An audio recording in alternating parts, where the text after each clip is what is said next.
Hi friends, it's Brother Peter, Monday of Holy Week.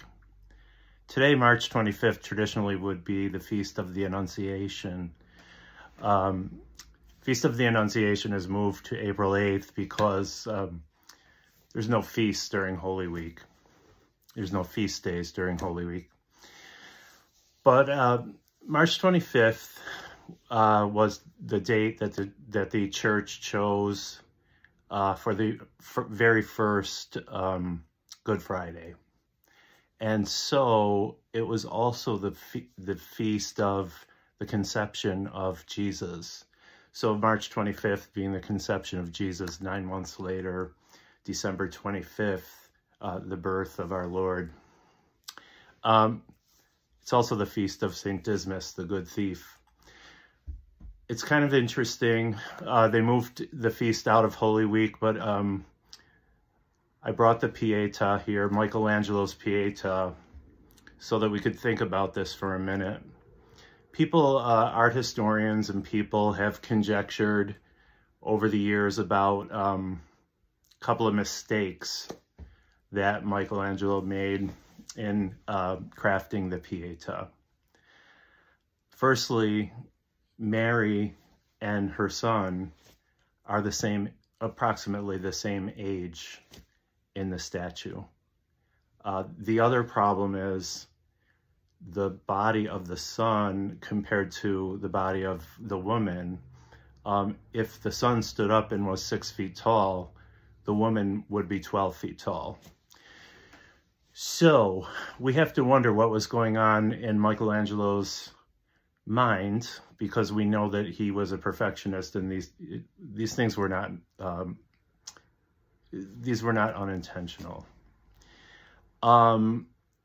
Pietà is the depiction of Mary holding Jesus after the crucifixion.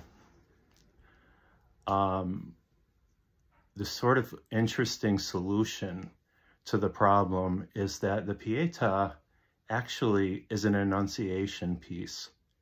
This is the vision. The reason that Mary is so young and serene is that Mary, upon interacting with the angel Gabriel, is envisioning this whole fate unfolding in her lap. She's able to discern God's will for her, even given the dramatic, heartbreaking end that this commitment will involve. So we're thinking about Holy Week, the Annunciation, discerning God's will for us, saying yes.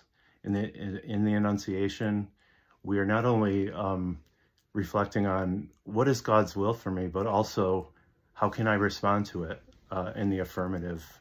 So the Pietà depicts this moment of consideration that Mary had, realizing this terrible fate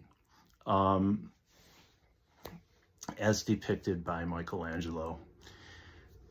So Monday of Holy Week, the drama is unfolding. The holiest week in the year. You're doing great.